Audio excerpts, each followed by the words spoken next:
کیا تمہیں اولین اور آخرین کی اخلاق نہ بتاؤں؟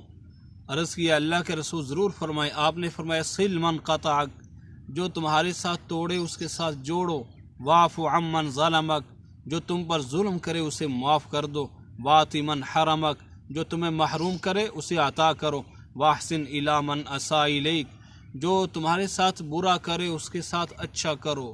ایک صحابیہ عرض کیا یا رسول اللہ، ہمارے پڑوس میں ایک عورت ہے جو دن بھر روزہ رکھتی ہے، رات بھر تہجد پڑھتی ہے، لیکن پڑوسیوں سے جھگڑتی ہے۔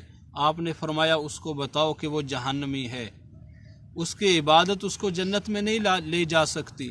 خیرکم احسنکم اخلاقا، فرمایا تم میں سے بہترین وہ ہے جس کے اخلاق اچھے ہیں۔ خیرکم خیرکم لأہلی وانا خیرکم لأہلی، اے میری امت تم میں سے بہترین وہ ہے جو اپنے گھر والوں کے لیے بہترین ہے، اور سنو میں اپنے گھر والوں کے لیے تم میں سے سب سے بہترین ہوں۔ حضرت عائشہ فرماتی ہیں میرے نبی سے زیادہ اچھا کوئی نہیں آپ سے اچھے اخلاق والا۔ میرے بھائیوں اور دوستوں، اللہ رب العزت نے نبی اکرم صلی اللہ علیہ وسلم کو، آپ فرمایا کرتے تھے بعثت لأتمم مکارم الاخلاق، مجھے میرے رب نے اخلاق کی تکمیل کے لیے بھیجا ہے۔ ایک چیز چلتی تو ہے لیکن اس کی تکمیل، ایک چیز 1 سے چلی 199 پہ پہنچی، آخر میں 100 ہو جائے گی۔ تو اللہ نے اپنے نبی کو تمام اخلاق کی تکمیل کے لیے بھیجا ہے۔ اچھے اخلاق والے آدمی کو دن کے روزہ دار کا، رات کے تہجد گزار کا ثواب ملتا رہتا ہے۔ آپ صلی اللہ علیہ وسلم نے ایک مرتبہ جنت میں محلات کی تعریف فرمائی، ان فی الجنت لغرفا یرا ظہورها من بطونها وبطونها من ظہورها، جنت میں ایسے بالا خانے ہیں جن کے اندر سے باہر کا سب کچھ نظر آتا ہے، باہر سے اندر کا سب کچھ نظر آتا ہے۔ عرض کیا گیا یا رسول اللہ لمن ہی، یہ کس کو ملیں گے؟ آپ نے فرمایا من اطاب الکلام، جو اچھے طریقے سے گفتگو کرے، منہ چڑھا کے گفتگو نہ کرے، واطعم الطعام، اور کھانا کھلائے، وادام الصیام، اور روزہ رکھے، وصلی باللیل والناس نیام، اور جب لوگ سو رہے ہوں اس وقت نماز ادا کرے۔ تو اچھے اخلاق والے، اچھے اخلاق، اپنے اخلاق کو اچھا بنائیں، اپنے گھر کے اندر، اپنے بیوی بچوں کے ساتھ، اپنے پڑوسیوں کے ساتھ، اپنی برادری اور خاندان میں اچھی اخلاق کے ساتھ رہنا سیکھیں۔ کوئی کسی کا رزق نہیں کھا سکتا، اللہ نے سب کا رزق لکھ دیا ہے، مقرر کر دیا ہے۔ ایک لقمہ بھی، ساری دنیا کے انسان ایک آدمی کا رزق کا ایک لقمہ کہیں پھیرنا چاہیں تو نہیں ایسا ہو سکتا، جو اللہ نے لکھا وہی ملے گا۔ ساری دنیا کے انسان اپنی طاقت خرچ کر دیں، ایک آدمی کا ایک لقمہ بڑھانا چاہیں تو نہیں بڑھا سکتے۔ پھر میرے بھائیوں اور دوستوں، جھگڑا کس چیز کا ہے، لڑائی کس چیز کی ہے؟ تھوڑی تھوڑی بات پہ جھگڑا، ایک بلشت زمین پہ، 1 فٹ زمین پہ جھگڑا، بھائی بھائی کے ساتھ لڑا ہوا ہے، بہن بہن کے ساتھ نہیں بولتی۔ سنو ہمارے نبی صلی اللہ علیہ وسلم نے فرمایا جو 2 شخص مسلمان آپس میں جھگڑ پڑیں اور 3 دن تک آپس میں نہ بولیں، جو دونوں میں سے مرے گا وہ سیدھا جہنم میں جائے گا۔ ایک مرتبہ آپ نے فرمایا اے میرے صحابہ، اگر کوئی ایسا شخص ہے اس مجلس میں جس نے کسی کے ساتھ قطع تعلق کر رکھا ہے، وہ اٹھ کر چلا جائے۔ ہم اللہ تعالیٰ سے دعا کرنا چاہتے ہیں، اللہ تعالیٰ اس قوم پہ رحمت نازل نہیں فرماتا جس میں کوئی قطع تعلق کرنے والا ہو، قطع رحمی کرنے والا ہو۔ ایک نوجوان صحابی اٹھے اور تھوڑی دیر کے بعد واپس آ کر بیٹھ گئے۔ آپ نے فرمایا میرے کہنے پہ تم اٹھے تھے اور پھر آ کر واپس بیٹھ گئے ہو؟ عرض کیا یا رسول اللہ میں نے اپنی خالہ کے ساتھ قطع تعلق کر رکھا تھا، قطع کلامی کر رکھی تھی، تو میں آپ کا فرمان سن کر سیدھا اس کے گھر میں گیا، میں نے اس کو آپ کی حدیث سنائی، اور اس نے مجھ سے پوچھا کہ آپ کیسے آنا ہوا، کبھی آج تک آئے نہیں۔ تو میں نے اس کو آپ کی حدیث سنائی کہ آپ نے فرمایا کہ اس قوم پہ اللہ کی رحمت نازل نہیں ہوتی جس میں قطع تعلق کرنے والا ہو۔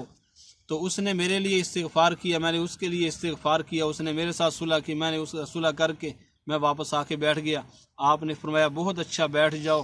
تو میرے بھائیوں اور دوستوں، آج ہم دیکھیں کہ آج ہمارے گھر قطع تعلق سے بھرے پڑے ہیں اور ہمارے معاشرہ بھرا پڑا ہے، خاندانوں کے خاندان، اور بات کچھ بھی نہیں ہوتی۔ اس لیے ایک آدمی بڑا نیک تھا، بہت نیک آدمی تھا، تو مکہ مکرمہ کی بات ہے، تو وہاں پہ ایک اور شخص بھی جب سفر پہ جانے لگا تو اس نے اس کو کچھ پیسے دیے کہ یہ اپنے پاس رکھ لو، تو میں جب واپس آؤں گا سفر سے تو میں آ کے لے لوں گا آپ سے۔ تو جب وہ سفر سے واپس آیا تو اس نے پوچھا تو پتہ چلا کہ وہ شخص مر چکا ہے۔ تو وہ بڑا پریشان ہوا کہ میری امانت تو ضائع ہو گئی، اب میں کیا کروں؟ وہ علماء کے پاس گیا اور ان سے جا کے پوچھا کہ میں کیا کروں؟ انہوں نے کہا کہ ایسے کرو کہ فلاں جگہ پہ چلے جاؤ اور فلاں کنویں کے پاس، فلاں کنویں، وہاں پہ جا کے آواز دو اس کا نام لے کر کہ میں، اور اس سے پوچھو میری امانت کہاں ہے، تو جو جواب آئے پھر آ کے بتانا۔ تو وہ چلا گیا، جا کے اس نے وہاں پہ 3 مرتبہ آواز دی لیکن کوئی جواب نہیں آیا۔ تو اس نے آ کے جب بتایا کہ جی وہاں پہ سے کوئی جواب نہیں آیا، وہ فرمانے لگے، علماء نے کہا کہ ہمیں تو یہ ڈر لگنے لگ گیا، آدمی تو بہت نیک تھا، کہ کہیں ایسا تو نہیں کہ وہ جہنم میں چلا گیا ہوگا، کیونکہ وہاں پہ جنتی لوگوں کی روحیں ہوتی تھی۔ تو انہوں نے کہا کہ اب ایسے کر، اب فلاں جگہ پہ ایک کنواں ہے برہوت، وہاں پہ چلا جا اور وہاں پہ جا کے نام لے کے اس سے پوچھ کہ میری امانت کہاں ہے۔ وہ شخص گیا اور جا کے وہاں پہ آواز دی اور اس سے پوچھا کہ میری امانت کہاں ہے۔ اس نے کہا کہ فلاں جگہ پہ پڑی ہوئی ہے، میں نے اپنے گھر والوں سے چھپا کے رکھی تھی کہ کہیں ایسا نہ ہو کہ میرے مرنے کے بعد کہیں بچے وغیرہ وہ کھا نہ جائیں، تو وہاں پہ تیری امانت پڑی ہوئی ہے۔ اس نے اس سے پوچھا بھائی تو بہت نیک آدمی تھا، تو کیسے یہاں جہنم میں پہنچا ہوا ہے؟ اس نے کہا کہ میرے کچھ رشتہ دار تھے، ان کے ساتھ میں نے قطع تعلق کر رکھا تھا، اس کی سزا کے اندر جہنم میں پڑا ہوا ہوں۔ اللہ تعالی ہماری سب کے حفاظت فرمائے۔ کبھی بھی ایسا نہ کریں، جھگڑا ہو ہی جاتا ہے، بات بڑھی جاتی ہے، لیکن صلح کر لو۔ ایک صحابی نے، ایک شخص نے عرض کیا یا رسول اللہ میرے کچھ غلام ہیں، وہ میری نافرمانی کرتے ہیں، میں ان کو کتنا معاف کیا کروں، روزانہ کتنا؟ آپ نے فرمایا 70 مرتبہ بھی غلطی کریں تو 70 مرتبہ معاف کر دیا کرو، معاف کرنا سیکھیں۔ نبی اکرم صلی اللہ علیہ وسلم نے فرمایا جو شخص معاف کرتا ہے اللہ تعالیٰ اس کو بھی معاف فرماتا ہے۔ اللہ تعالیٰ کی صفت عفو کہ درگزر کرنا، اور اللہ تعالیٰ نے اپنے بندوں کے اندر بھی اسی چیز کو پیدا فرمایا ہے کہ درگزر کریں، ایک دوسرے کو معاف کریں اور بدلہ لینے کا ذہن نہ ہو۔ نبی اکرم صلی اللہ علیہ وسلم ولا ينتصر لنفسی، اپنے لیے آپ بدلہ نہیں لیا کرتے تھے، پوری زندگی آپ نے اپنے لیے کسی سے بدلہ نہیں لیا، بلکہ آپ نے ہمیشہ معاف کیا، جس نے بھی آپ کے ساتھ برا کیا آپ نے اس کو معاف کر دیا۔ بڑے بڑے مجرم آئے ایسے کہ جنہوں نے بیٹیوں کو طلاقیں دیں اور جنہوں نے نبی اکرم صلی اللہ علیہ وسلم کے ساتھ سخت دشمنیاں کی، لیکن قربان جائیں اپنے نبی صلی اللہ علیہ وسلم کے اخلاق پر، آپ نے کسی سے کبھی بدلہ نہیں لیا تھا، بلکہ آپ تو معاف فرما دیا کرتے تھے، حتیٰ کہ اللہ تعالیٰ آپ کے اخلاق کی تعریف فرماتا ہے انک لعلی خلق عظیم۔ اے میرے نبی جی آپ کے اخلاق کی تو بات ہی کیا ہے، آپ تو اخلاق کی بلندیوں کے اوپر فائز ہیں۔ اللہ نے آپ کے اخلاق کی اس طرح تعریف فرمائی۔ اور ایک عجیب بات بتاؤں کہ نبی اکرم صلی اللہ علیہ وسلم نے بہت زیادہ عبادت میں مشقت اٹھانا شروع کر دی۔ اللہ تعالیٰ نے فرمایا ما انزلنا علیک القرآن لتشقی، آپ پر قرآن اس وجہ سے نہیں ہم نے اتارا کہ آپ مشقت میں پڑ جائیں، اتنی مشقت نہ کیا کریں، اتنی مشقت نہ۔ اب وہاں پہ عبادت میں اللہ نے فرمایا اتنی مشقت نہ کیا کریں، لیکن جب ادھر آ جاؤ اچھے اخلاق میں، لوگوں کے ساتھ اچھے طریقے سے پیش آنے میں، تو اللہ تعالیٰ نے کہیں بھی یہ نہیں فرمایا اے میرے نبی جی لوگ آپ کے ساتھ یہ کر رہے ہیں تو آپ تھوڑا سا تو ان کو دکھاؤ اپنا، آپ اتنا زیادہ صبر نہ کرو، نہیں، بلکہ اللہ تعالیٰ نے قرآن پاک میں فاصبر صبرا جمیلا، صبر کریں میرے نبی جی صبر کر جاؤ۔